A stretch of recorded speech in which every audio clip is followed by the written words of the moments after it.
The Ford Bronco. A legend reborn, a fan favorite, and one of the boldest comebacks we've ever seen in the automotive world. It looks incredible.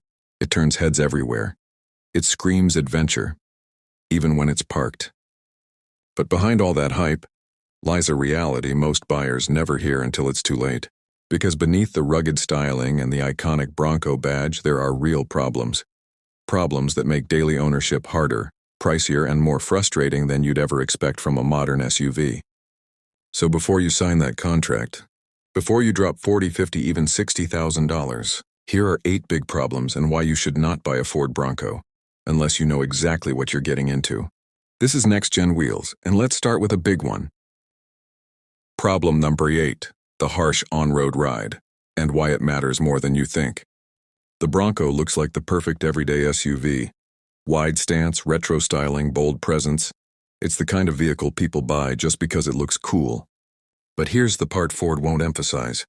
If you plan to drive the Bronco mostly on pavement, prepare for disappointment. The Bronco was engineered first and foremost as an off-roader, and almost every design decision prioritizes trail performance over comfort. That means excessive body roll during normal turns, a loose steering feel with very little feedback, a jittery, stiff ride over bumps that crossovers handle easily, constant vertical motion on imperfect roads. Ford tried to address this with an independent front suspension, a unique choice compared to the Wrangler's solid axle. In theory, this should help the Bronco feel smoother on the road. But in reality, it doesn't make the Bronco ride like a modern SUV. Not even close. It still feels heavy. It still feels unsettled. And ironically, that independent setup slightly reduces the hardcore off-road toughness compared to the Wrangler. So you get the worst of both worlds. Not smooth enough for daily comfort, not rugged enough to justify the compromise. And just when you think the rough ride is the biggest downside, wait until you see what this SUV does to your wallet every week. Because the next problem is one that hits every Bronco owner, no matter how or where they drive. Problem number 7, fuel economy, and trust me, it's ugly. Now let's talk about something every Bronco owner feels immediately. Fuel economy that borders on painful. You look at the Bronco and you instantly know, this thing isn't aerodynamic. It's a rolling brick with huge tires, a tall stance, and the wind resistance of a billboard. But even then, the real-world numbers are worse than most buyers expect. Ford's turbo engines were supposed to help. On paper, sure. The 2.3L 4-cylinder looks decent, and the 2.7L V6 doesn't seem too bad either. But in reality, daily drivers are seeing way lower MPG than advertised. Here's what's actually happening. The 2.3L turbo struggles to reach the EPA rating unless you baby the throttle. The 2.7L V6 drops into the teens the moment you add bigger tires. The Bronco's weight plus off-road gear, instant MPG punishment. Sasquatch package owners commonly report 17 MPG or less. And the Wrangler, yes, the Bronco's biggest rival, often does better on the highway with its older, naturally aspirated V6. That's the irony. The Bronco has modern turbocharged technology, but gets beaten by a 15-year-old Jeep engine. Now imagine filling up twice a week. Imagine daily commuting in stop-and-go traffic. Imagine fuel prices spiking again. Bronco ownership becomes a financial headache very quickly. But fuel economy is just the start. Because even if you accept the cost, the Bronco has another major flaw. One that's impossible to ignore if you use your SUV for normal family life. Problem number 6, modern crossovers are simply more practical. The Bronco is an off-road icon, but that doesn't mean it works well as a daily SUV. In fact, many new owners are shocked by how inconvenient it can be. Let's break it down. 1, cargo space and smaller than you think. Crossovers in the same price range offer far more usable space. Their wide openings, lower floors, and smarter storage make family trips and shopping runs effortless. The Bronco, you're fighting a taller load-in height and less efficient interior layout. 2, removable doors and roof, fun for weekend, pain for weekdays. Sure, it's awesome for off-road adventures, but for everyday life? Removing panels takes time. Hardtop pieces are heavy.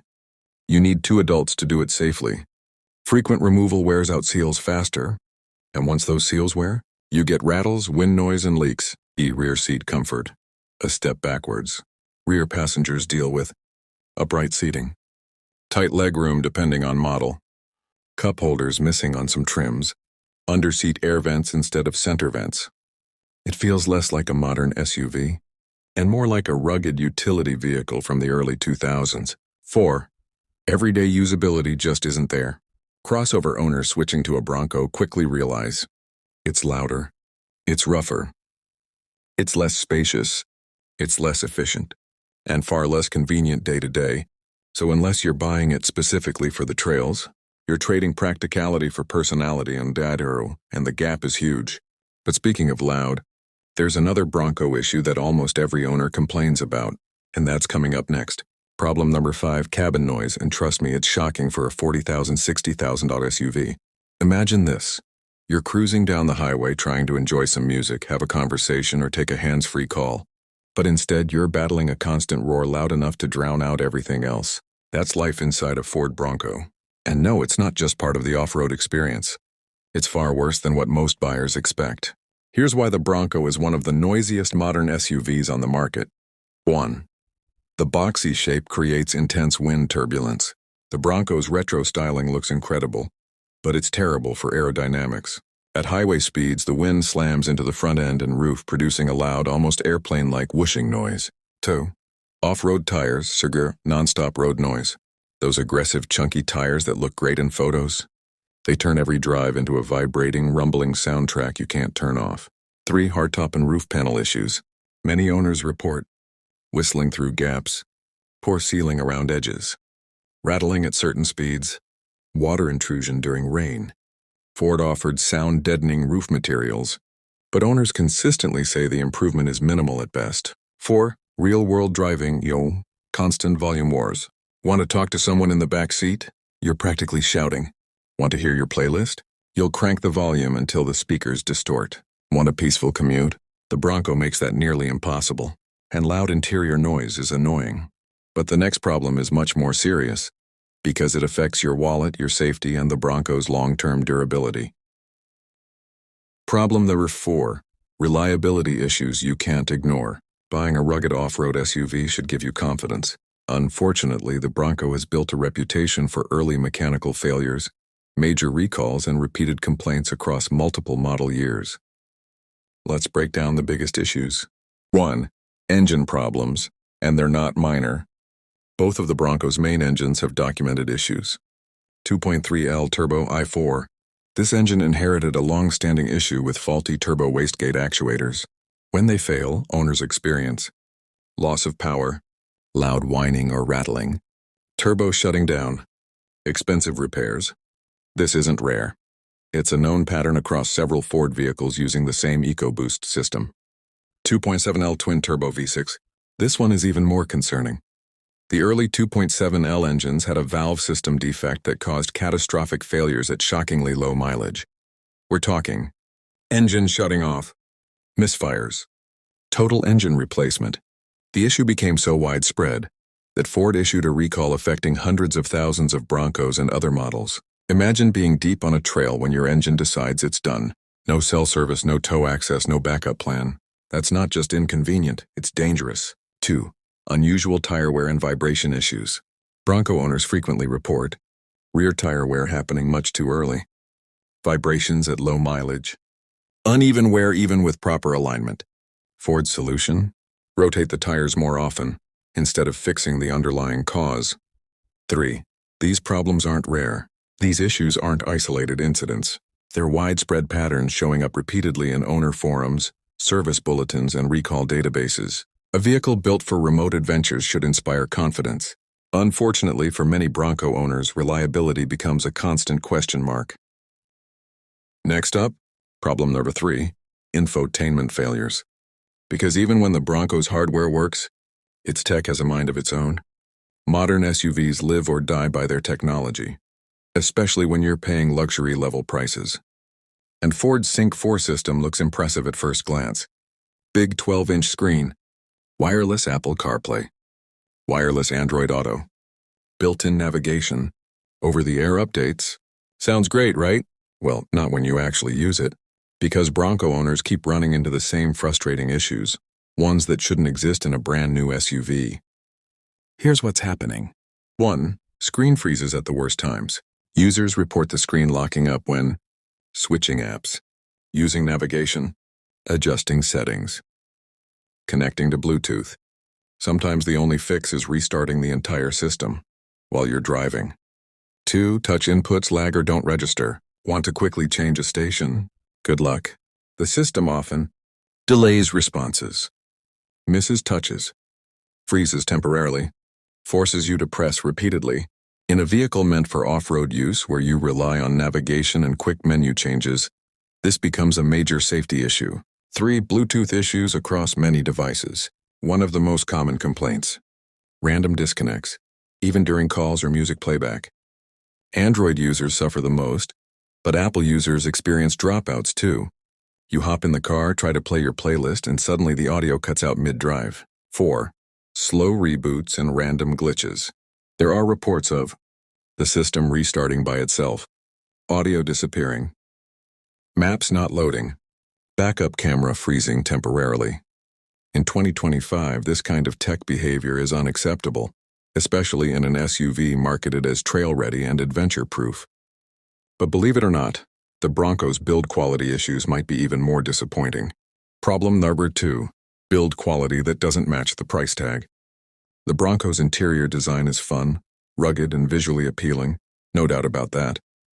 But spend more than a few weeks with the vehicle, and the flaws start to show. And they show fast. 1. Cheap, scratch-prone plastics everywhere. Yes, an off-road SUV should have durable materials. But there's a difference between rugged and cheap. Bronco owners commonly report scuffs after light use, scratches appearing in the cargo area almost immediately, plastic surfaces aging rapidly. It gives the cabin an early worn-out look, even on models costing $50,000 plus. 2. Squeaks, rattles, and vibrations that appear early. This is one of the most frustrating complaints. Even on newer Broncos, owners hear rattling from trim pieces, squeaks from the doors and roof, vibrations from the dash area, loose interior components. And here's the irony. An SUV built for rough terrain shouldn't rattle on normal city roads. But the Bronco does, a lot. Fur fender flares, easy to steal, easy to damage. Ford designed the fender flares to be removable, but they made them too easy to remove. They snap off with simple clips, which means thieves can steal them in seconds. Replacements are expensive. Owners report missing flares after parking in public areas. And on Sasquatch models, Ford didn't include mud flaps, a decision many owners find baffling. Result? Rocks get flung at the body, causing paint chips and rust over time. 4. Water leaks and poor sealing.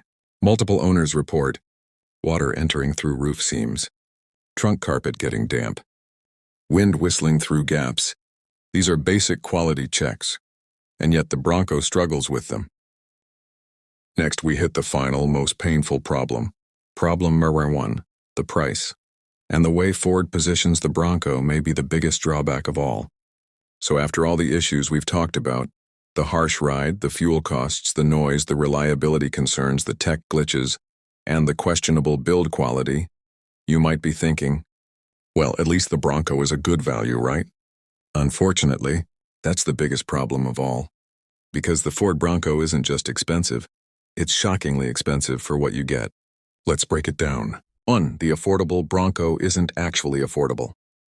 Bronco pricing starts around $40,000, which already puts it above many well-equipped crossovers and multiple off-road competitors. But that price only gets you the basic engine, minimal features, lower-tier suspension, no advanced off-road hardware. In other words, the Bronco at $40K is the least Bronco-like version you can buy. 2. The real Bronco, the one you see in ads, costs much more. Want bigger tires, locking differentials, advanced 4x4, the rugged look from Ford's marketing, the Sasquatch package everyone wants? Prepare to cross the $50,000, $60,000 line very quickly, and that's before dealer fees, accessories, and taxes. 3. Competitors give you more for less. For the same money, you could buy a fully loaded 4Runner known for bulletproof reliability, a Wrangler that often undercuts the Bronco while offering equal capability, a luxury crossover that rides smoother and includes upscale features the Bronco can't match. In many cases, you're paying a premium just for the Bronco name and the hype, not for better engineering or higher durability. 4. Ford quietly removed cheaper trims. As demand exploded, Ford raised prices, Reduced incentive programs. Discontinued lower-cost trims. This pushed budget-conscious buyers out of the market entirely. What was initially positioned as a rugged, affordable off-roader has slowly turned into one of the priciest options in its class. 5. And with all the problems we covered, the value equation falls apart. You're paying luxury-level money for a rough on-road ride, high fuel costs, loud cabin, early mechanical issues, glitchy tech, interior shortcuts, paint damage risks, extremely high ownership costs. So unless you're someone who truly needs a dedicated off-road machine, the Bronco simply doesn't justify its price. Final summary. Should you buy a Bronco? The Ford Bronco looks incredible. It carries a legendary badge. It's one of the most exciting SUVs ever brought back to life. But when you look past the styling and the hype, the reality is clear. It's not comfortable as a daily driver. It's not fuel efficient. It's not practical for families. It's not quiet. It's not as reliable as it should be. It's not built with premium quality. And it's definitely not cheap. The Bronco can be great, but only for a specific type of buyer. Someone who lives for weekend trails and off-road adventures. If that's not you, there are better, smoother, cheaper, and more dependable options out there. So what do you think? Is the Bronco worth the price, or do these problems make it a deal breaker? Let me know in the comments. I read everyone. And if you enjoyed this breakdown, make sure to hit like, tap subscribe, and turn on notifications so you never miss what's coming next. This is NextGen Wheels, bringing you the truth automakers won't tell you. Thanks for watching, and I'll see you in the next one.